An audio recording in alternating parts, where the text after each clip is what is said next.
Mason, it's been 84 years Titanic meme since first Avatar. Terrific stuff. That's good. Yeah. And before we get straight into Avatar 2, Hold Hands with a Whale or whatever, we're going to talk budget. Oh, and we're going yes. to talk box office. Because obviously the first Avatar movie reclaimed the spot for the biggest and best movie of all time. But also famously for Avatar, it was a grower, not a shower. That's true. In the sense that it didn't do well initially, like the first opening weekend, right? Do you know what grow it is? Okay, So go. I'm pretty sure this is what it means. Yeah, but yeah. it didn't do well initially, but then what word The of mouth initial got- showings. Yeah. But then word got around, and then it became the huge blockbuster, right? So if that holds true here, even if it didn't do that great initially, maybe it'll do $2 billion again. Well, so this cost $350 million. James Cameron has said it needs to make $2 billion to break even, which is a little excessive. I think it's something like it needs like $800 million maybe to break even. It's right? hysterical. Like, it's just now. Settle down. The first Avatar made $77 million in its US opening weekend, but as you mentioned, it barely dipped like in its second week, and then it just grew. Went off. And in a month, as we talked about when we covered it for Caravan of Garbage, it was a $2 billion movie, which is very unusual. Now, this one is going to make, in the US domestically, $130 million-ish for its opening weekend, which is obviously better than the original Avatar, and it's going to make $410 internationally. But this movie also has the advantage of, unlike most movies this year, with the exception of a couple like Jurassic World Dominion, it's opening in China. And I think the first Avatar made something like $200 million in China. So that's big bucks, Mason. That's big bucks. So again, it's good. So a lot of it was projected to be much bigger than this. I see. But I think there is a very good chance that, like the first one, this is just going to have a run. Yeah. And will it be bigger than the first one? I mean, that it's possible, I guess. But, $2 billion and et cetera and so forth is a lot. Yep. But we'll see. Absolutely we'll That see. being said, what do you think the story was? Oh, come on, mate. Mason, it's been 84 years Titanic, mate. Oh, come on, mate. All right, so it's a bit later on the world of Pandora, and bloody Jake Sully's there, and Neytiri's there, and they got some kids and whatever. Yep. And then they're like, freaking hell, for reasons, we got to go to a different place. We live in the forest. We're cool with the forest. We're going to go to another place. We're going to go to the water, meet the water guys. Let's see those guys. Yeah. Those freaking guys. That's the conversation. Yeah. Mason, can you stop playing a clip of the movie Avatar 2 The Way of Water? I won't. I won't. But then they're like, what? Got to learn the way of water, and then we're going to do a big fight. Yeah. Anyway, before we get into the talk about the movie, Sure. I think we should do a classic because we haven't spoken Yeah. minute one. We watched this movie separately. Yep. We haven't talked minute one about this movie. I think we should do a classic 3, 2, 1, and then say what we thought of the movie. Okay. You ready? 3, 2, 1. I I really thought it was liked pretty good. Huh? We both enjoyed it. We both enjoyed it. Now, yeah. as we recently talked about, we were not swept away by the original No. Avatar, despite wanting to be. And yet this one, I was very much swept away for a large majority of it. When did you dip at like? I definitely dipped, and I will Okay. talk about that. Right. But I would say about this movie, I really liked it, and I think it was a significant improvement. Agreed. And obviously, you'd hope that it would be a significant improvement technically from a movie that came out, 13 years ago? 13 years ago. But that's not why I liked it No, more, but and just it 'cause looks is. It better. certainly is. Yeah, definitely. But it is also more engaging. And Yes. I feel like maybe we did a little bit of a disservice talking about Avatar, like especially when we did the Caravan of Garbage on We YouTube. recently did that. How can we get it wrong when we did Right? it so recently? Well, that's the thing because I think I think maybe we've both received some correspondence on Twitter and emails and so forth where people have said, "Oh yeah, I've rewatched Avatar and didn't love it, and maybe I'll just skip this one." And I'm like, I don't think you should skip this I one. agree. This is a better movie. But you kind of have to see the first one to get this. Well, it Yeah. hits the ground running. Yeah. James Cameron in his ways just assumes you remember. Yeah. Like at one I point think they're that's like good, though. they're like, I hey, mean, everybody saw it. Yeah, Everyone would that's have a true, yeah. vague memory Yeah, of yeah, it. but I mean- maybe if you're younger. But I mean, or- recently, like at one point, almost immediately, they're like, "Hey, what's going on with Grace's avatar?" And I'm like, "Oh, who's Grace again?"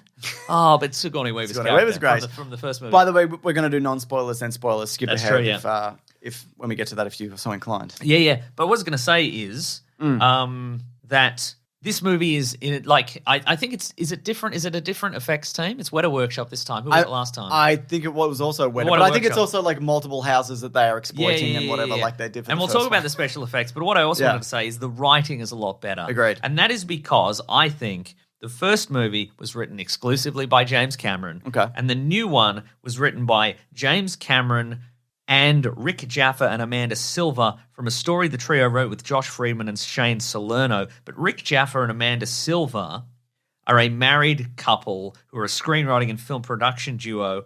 They wrote the reboot of Rise of the Planet of the Apes. Oh, okay. Or they wrote Rise of the Planet of the Apes. They wrote and produced Dawn of the Planet of the Apes, and they produced War for the Planet of the Apes. That makes a lot of sense. Right? I mean, those are family and community and all of those things. But also, I think what is important about that is that the thing about all this, like, you know, Avatar and the Planet of the Apes movies are, you know, incredible technical achievements. Yeah. But I think for a lot of people, and, you know, depending on the person and depending on the scene and what have you, there is an element of unreality to the visual effects that you can feel sometimes. Yes.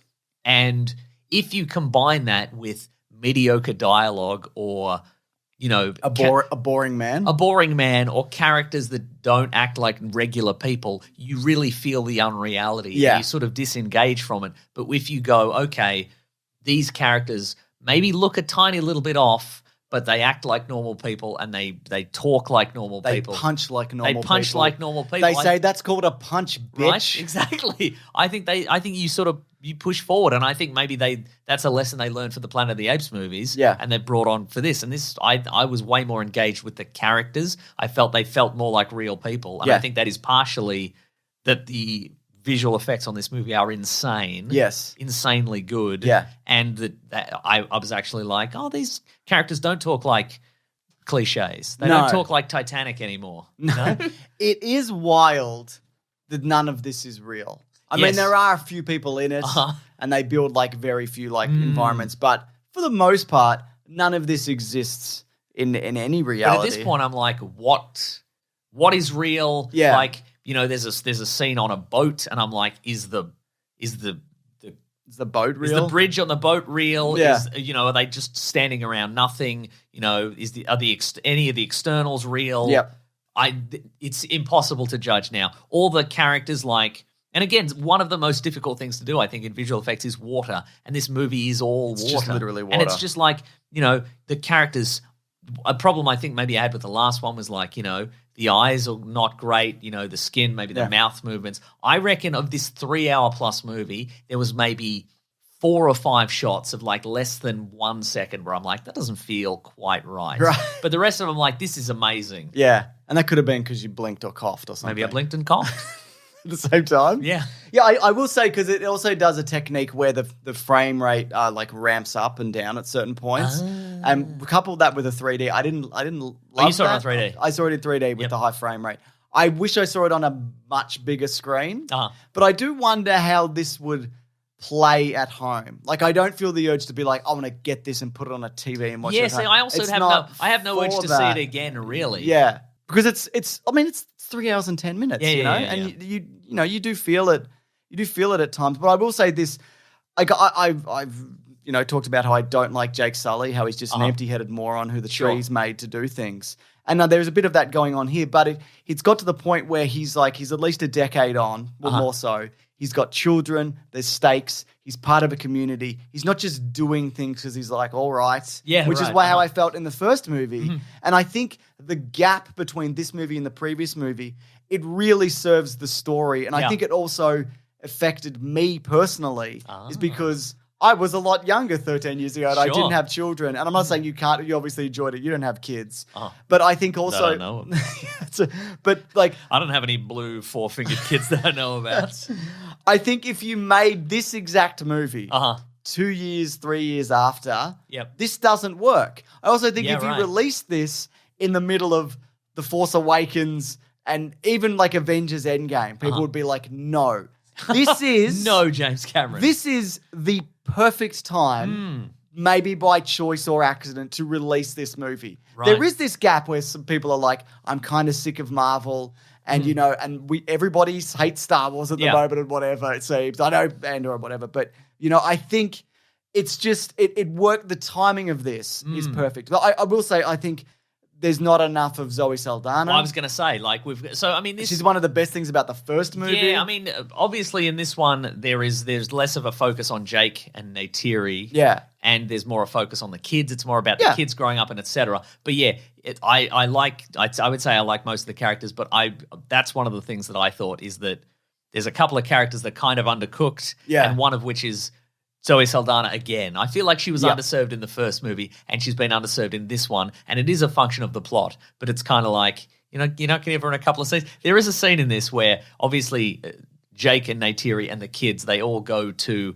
the Way of Waterland. They go to the water, visit one of the water tribes to take refuge there for reasons we'll talk about later. And there's some Jake Sully narration where he meets the chieftain of the Cliff water. Curtis. Ah, yes, that's right. Love and, Cliff Curtis. They unrecognizable in this role as a blue guy. That's right. Bluish. Greenish bluish. Teal. Turquoise. Yeah. That's probably accurate. But there's a moment where they meet and they lock eyes, because they're two leaders of these tribes or whatever, and there's the Jake Sully narrations like, well, he's a tough guy and he's tough but fair and he's a bold warrior and everybody fears him, but there's actually one more thing you should fear. And then his wife comes Kate Winslet. Unrecognizable. That's right. And then she shows up and Neytiri shows up and they just stare daggers at each other. And there's a look between Sully and the other chieftain that's like, sorry, I had to bring my bitch wife along. And the other guy's like, yeah, tell me about it. And I'm like, that's on brand. That is on brand for the perpetually getting divorced to James Cameron. Hey, he hasn't been divorced in like 20 years now. Good for him. Yeah. Good for him. But I'm like, that feels like a very James Cameron Sorry moment. about my bitch wife. And they just spend the entire movie just being like... Yeah, you're right. You're absolutely right. Anyway, new characters. Obviously, Jake and Neytiri, and then they've got some kids. Three kids. They've got kids. They've got kids that I don't know. I like them. I don't know any of their names. No, I don't know either. But they've got kids that they grew themselves. Yeah. With birth. Yep. And they've got one they adopted, which I think we'll have to get to in spoilers. Yeah. And then they've just got a grubby human kid running around called Spider. When you've got when you're a little kid and there was just a neighbor, just a grotty neighborhood kid. And you're like, whose kid is this? Yeah, right? Where are your parents? Where are they? But he's just a kid who he was born during the initial invasion of Pandora. Couldn't get back because he was too young, and so he was raised there and he's gone all native. And I love the idea of that character, like a human living among this tribe. Put some shorts on. Put some shorts on, obviously, with your little loincloth. Have pockets. What are you doing? And it's interesting about like who he's related to and how he was raised and all of that. But I hated his dreadlocks. And I found that, he was good. Like the kid was good, but incredibly distracting. But no, like you mentioned, I thought the kids... were interesting, and I think they kind of telegraphed like how that was going to go. And the two sons, I felt mostly... Well, I found them hard to tell apart. One of them is just Jake Sully. Yes. And the other one's like, I want to be like I wish Dad. I was Jake Sully. Yeah. Well, you will be because, I don't know, there's more movies. So you'll both become Jake Sully eventually. I don't know. Yeah, but what I thought was interesting also, because we also see Sigourney Weaver's avatar. It's still in a tank because if you remember, she died and they tried to transfer and they couldn't and whatever in the previous movie. And she's the same age. And Jake Sully is also... looks roughly the same age. I guess so did his wife. I don't know how any of these people age. But I think there was an implication in the first movie that Sigourney Weaver has aged, but her avatar hasn't. Right. And I wonder, in a few movies down the line, is Jake Sully going to outlive, if he lives, to outlive everybody? Because his avatar won't age, 'cause it's artificial. Is they'll probably be like magic. Or he got hit of the with an magic arrow of the water. and he What I was died. going to say about Spider is Yeah. that despite the fact that I think that would be an interesting scenario that would again set him apart from everything. It's like Superman outlives everybody and whatever. True. Yeah, anyway, go on. I was going to say that whether you like Spider or not as a character, I think he grows on you a bit. Yeah, definitely. No, But yeah. It's just the hair. idea. It's just the hair. It's just the hair and the loincloth. Put some shorts on. You have pockets. You can put stuff in your pockets. You can put a slingshot in your pockets. Yeah. You grubby little boy who's probably 20-something. I don't know how old He's he is. 18. Is he? Okay. But he filmed it younger, obviously. Right. So just the idea of, look, there's a reason that there's a narrative reason why the character exists, but I'm also wondering if one of the reasons that the character exists in the movie is because somebody went, hey, James Cameron, it's all well and good to have CGI characters in a CGI universe, but what if we just plonked a real person in there? Wouldn't that look bad? And he went, challenge accepted. Because he's interacting, he's grabbing stuff. It's just yeah, amazing. I completely, and he's a different size. Yeah, he is a different size. I don't think so. Though Sigourney Weaver plays another character in this from the first movie, yes, who's voiced by Sigourney Weaver and is mocapped by her, uh-huh. and she's supposed to be like 14. But she sounds like Sigourney It's Weaver. pretty distracting at Just times. a little bit, yeah. Yeah. Yeah. They give her the eyes of wonder. Yeah. But you are like, That's Yeah. 60-year-old, 65-year-old. did they Sigourney tweak the Weaver. voice? I'm not sure I they think did. maybe they did. I I don't know. You would be able to do that, I assume. Nah, that's where they draw the line. Yeah. No, we can't do this. No, and we will not. But of course, you mentioned this. Like a big part of these movies is this movie is the ocean stuff, and that's where I felt it dipped for me because I don't need an hour of like, look at this whale, but it's got 4 eyes. Look at the stingray, but it's got more fins. I don't give a shit. Right. I'm sorry. I don't need an hour of a fictional ocean. Right. And I know this is like James Cameron's thing, and there is that definite awe and wonder and the majesty of it and whatever. It goes, introduce the characters, an hour of awe and wonder, big battle sequence. I think he literally could have, and probably if he wanted to, would have just made the ocean part of this. Just the environmental aspect of this movie. Well, here's the thing about the plot of this movie, without giving too much away. It is new, and it's great to see everything in it, but it is kind of the first. This bit in the ocean is just learning the ocean it's just the same. So here's the question for you, James. What do you think about this? I think, because he's doing 5 of these, or however many he wants to do. 100. I think that every single one of these is just going to be a technical iteration of the previous one. Sure. And he said something about a casting thing, which I'll mention in spoilers. Yeah. That suggests to me that all these movies plot-wise are going to be roughly the same, but the idea is we go like, oh, this is incredible. This is kind of you won't be bowled. I think it's like plot-wise it is a better movie. Yeah. But I think it's in a lot of ways it's kind of a tech demo. Yeah, the idea definitely. is we are wowed by it and it makes $1 billion and then he gets to make the next one. Yeah. And then maybe by 5 he's got that 3D without 3D glasses situation doing, sorted. And then we're like, wow, great work. Yeah. But in terms of, like, he's innovating. You did it. He's innovating technically, but I'm not sure he's Now innovating. get in your grave.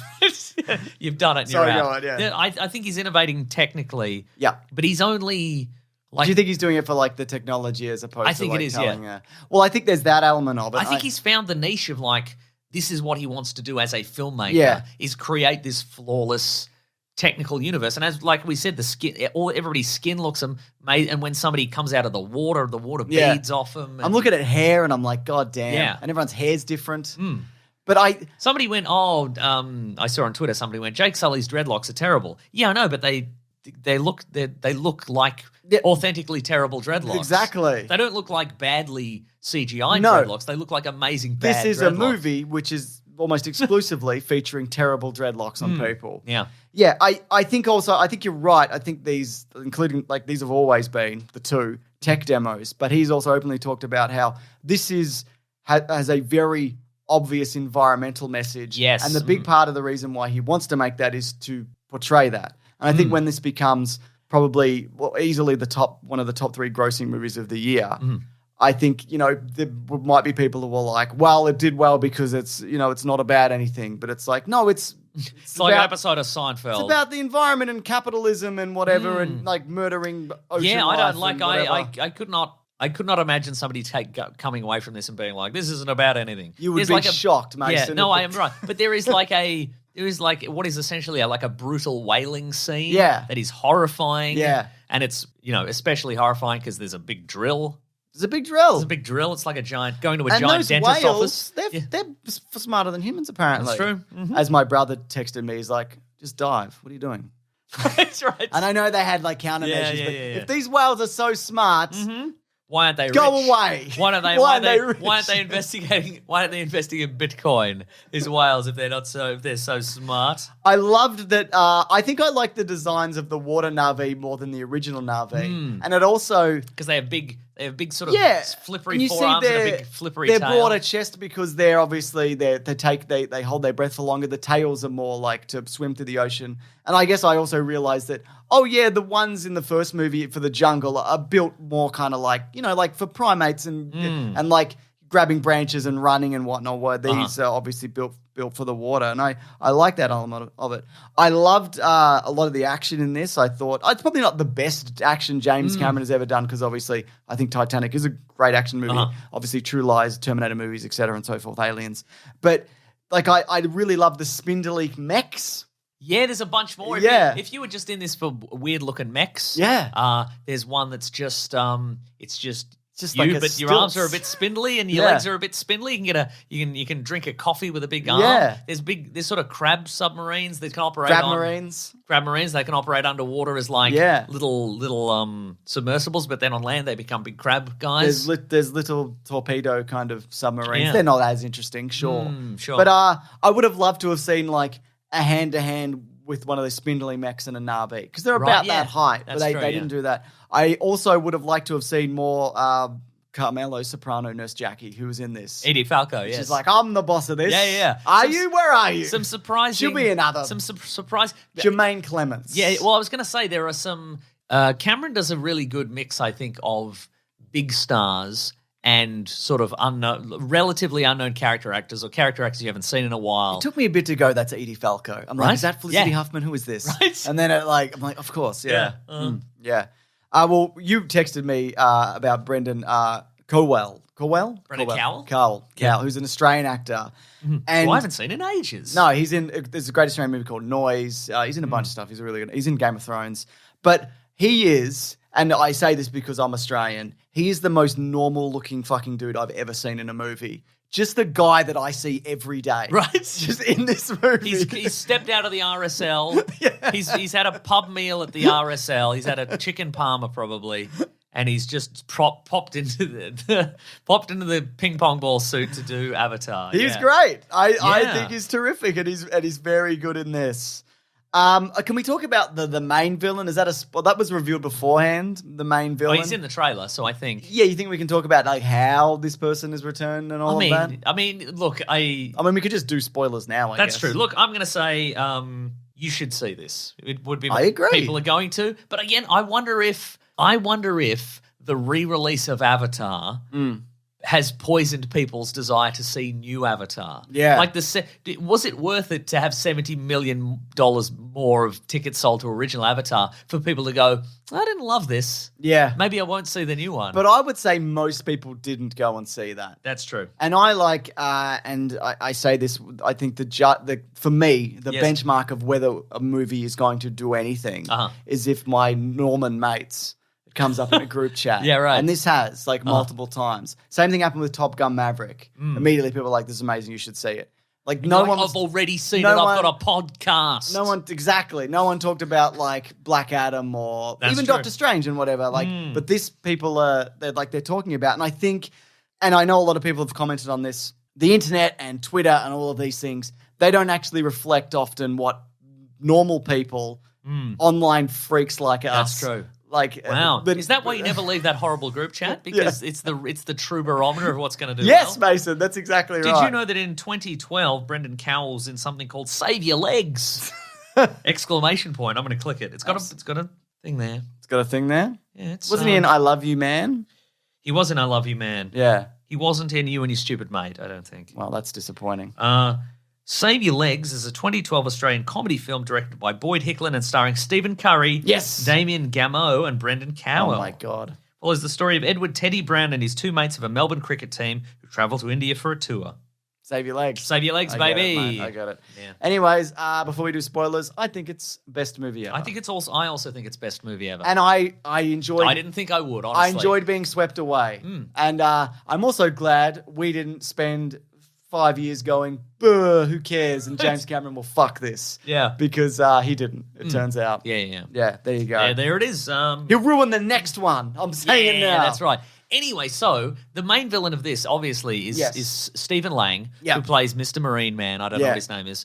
Marine in more ways than one. I agree. Because they're in a water place. Yes, that's true. But James Cameron, I think, said in an interview fairly recently that he's going to be the antagonist of multiple sequels. Yeah. Which makes me lean into this idea that these are just tech. Yeah. It's just evolutions of the tech. And he's like, well, I've got the perfect bad guy. It's fine. Bring him back over Just and go over again and again and whatever. Yeah, He'll do it. I'll just make him look better every time, and you'll be like, "Whoa, cool." Yeah." So basically, what they've done, and they explain this in a cutscene, where he wakes up in an Avatar Na'vi body. And he's like, what happened or whatever? And he watches a video of himself in human form with Giovanni Ribisi, who I thought would return again, but he doesn't. He's just in that one clip. Yep. He'll probably be in others down the line. Yeah. And before he went out into battle, he stored his memories in case he died, which he did, so they could put him in this body, and they grew him in Just spit in this. Yeah. Store your memories. Yeah. And then, as a result of that, they also bring back a bunch of his crew and other people. Who I didn't remember from the previous I one. remembered a couple of them. Okay, great. But also... No Michelle Rodriguez in this movie. No. Well, I guess she was also like... She died and she didn't have an Avatar body or nothing, and why would they bring her back? I don't know. Maybe for information. They could bring her back for information. Oh, also, I just wanted to say, imagine you come back and you die and you come back in a new Avatar body, then you get pinged with an arrow immediately. Embarrassing, Mason. Yeah, Absolutely embarrassing. We didn't really talk about the action in this movie, which I thought was, Yeah. I think it may be a cut above the original one, but Definitely. again, in even more, even more water and even more water and things falling just down crisp and up. HD. Yeah. But I think if cuts were to be made, I think it would be maybe. Remember, there's the action sequence where the good guys they sort of cause some chaos in that big sort of aircraft carrier situation, and then it's just like, well, now it's gonna. We got to swim under and up. Yeah, and now under it's again. gonna bounce on this thing, and now it's gonna skid over here and whatever. And I'm like, I feel you could chop some of those. Yeah. But speaking of chopping, that's what I think I was going to mention this earlier. Like the last one, this did a great job of lining up a bunch of terrible people that we know are going to get knocked off And at the knocking end. them down, mate. Specifically, Brendan Cowell, Whaler, Yeah. just getting his arm sawn off by a big metal cable and then flung into the ocean. Do you think he's going to come back? Maybe. Because he's only lost the arm, didn't he? Maybe they could clone two of him. They could give him one Avatar arm, one big long blue arm. And then an Avatar body with a human arm. There's two of him now. He's double trouble.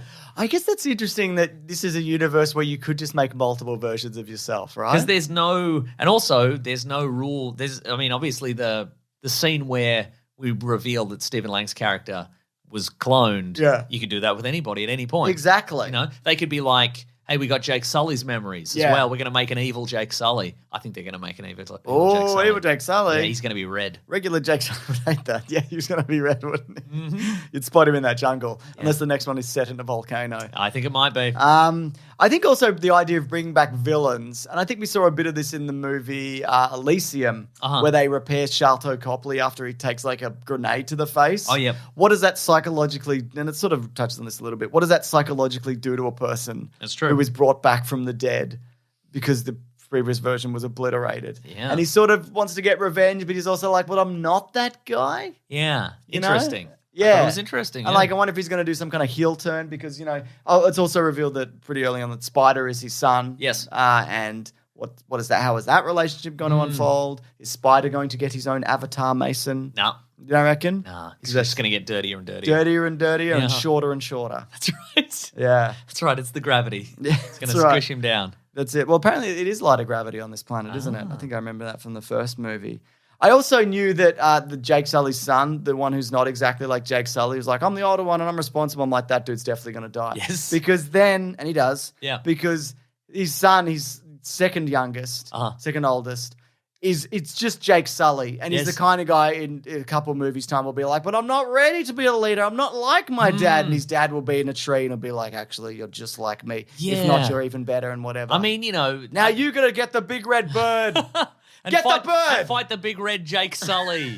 He's got a blue bird. That's right. That's how we'll tell you apart later in the big action sequence where you're fighting over an aircraft carrier That or makes something. sense that the son of Jake Sully fights evil Jake Sully, Mason. that's You know right. what you're doing. That would be flipping, switching it up. I wouldn't know what to do. would be flipping, I wouldn't know who to switching call after the movie. That's right.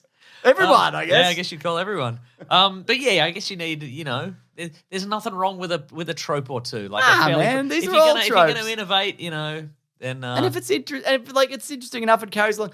I also really like the daughter because I've got like kids about that age and whatever. Oh, and like I'm the youngest. the younger ones. I'm like, get out of here with your teenagers. I'm not at that period of time yet, but I thought she was delightful. Mm-hmm. Yeah, Yeah. just a funny little kid running around. Sure, yeah. Enjoyed that. What did I... Oh, yeah, here's the thought that I had. Okay. So the Sully family, they have to leave their tribe to go to the Way of Water. Yeah. Because the bad guys have tracked him down. Or they're gonna track him down. Yeah. I like how they revisited the old battle site and all of that. That was I'm like, fun. ooh, nostalgia. But I guess my question No, is, it's not being sarcastic. I so do like so it.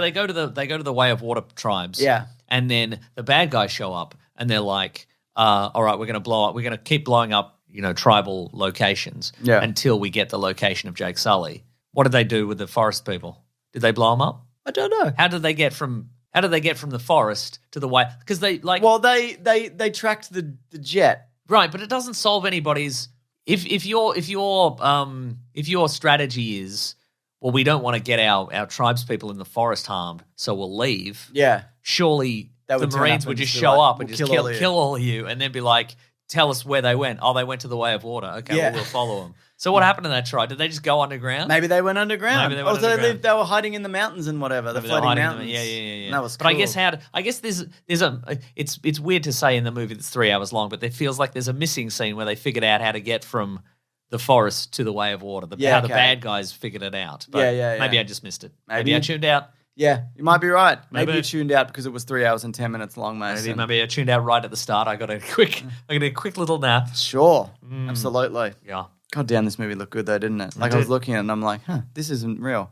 This isn't real, and I like how it's got no message. Oh, Sigourney Weaver's Immaculate Conception baby, maybe. So or Sigourney it was Weaver's Joel David Moore. yeah.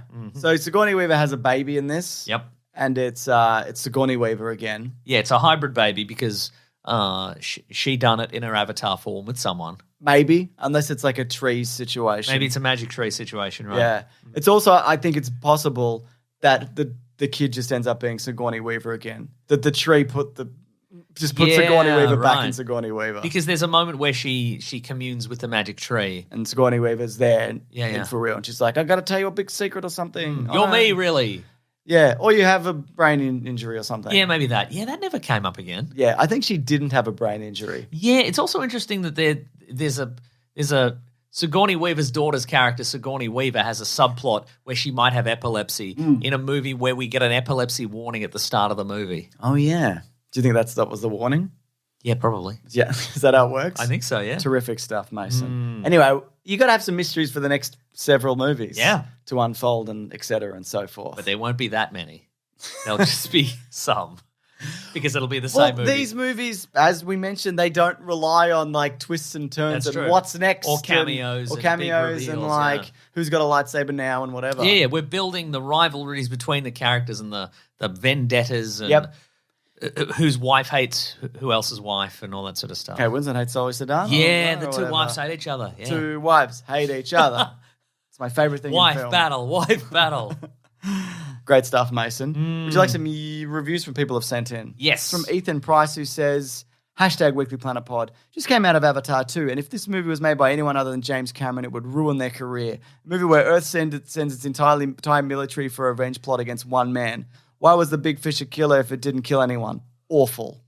I mean, it's just fish politics. It seems like a lot of fish politics that we are not privy to. And they're really. smarter than us, so we don't know. That's true. Yeah. Nate Harris says, #Weekly Planet Pod. Somebody probably stole somebody else's ape. That's true. You know? Yeah.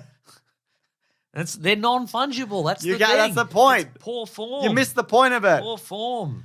Nate says, The Way of Water, once again, a beautiful demonstration of modern CGI and motion capture, once again played out over the plot of an environmental after-school special. Oh! This one from Devesh Sood, who says, #Weekly Planet Pod. I liked OG Avatar, but I really loved this new one. Some have said the middle drags, but I found it to be essential simplicity it needed to build the world. The finale left me grinning from ear to ear, and good God, it's beautiful. High frame rate is weird, though. I don't disagree with that. I forgot to mention this. You know, all the stuff with the water, and I'm like, whatever, don't care. This could have been 10 minutes. Uh-huh. I understand that is for somebody else as well. Yes, right. Like, I'm not like, you could take that out because I hate it. Right. I get that a lot of people are just like, that's the best part of the movie. Yeah. But for me, I'm a dad, and I love dad stuff. That's true. Yeah. Big battleships and that. Trains. Yeah. Books about Well, Winston Churchill. There's a train heist. There at is the a start, train so heist. you'll be on I board with clapped that. so loud, Mason. Yeah, I nice. didn't even know who to call after the movie. My dad, obviously. That's right. Yeah. Do you think Jermaine Clement's going to be back for the next one? I hope so. Yeah. But he just might not be. Might not be. The next one might not be about whaling at all. That's true. It might be a different thing. It'll be set in a volcano. Yeah. We have to fight Big Red Jake Sully. Yeah. Yeah. Great stuff, Mason. Anything else? I think that's the whole thing. All in all, very pleasantly surprised. All right. Yeah. Mm-hmm. And let's move to the next segment of the show. But what is it? It's what we're reading. What else is it? What are we going to read? Those are the two things it is. Yes.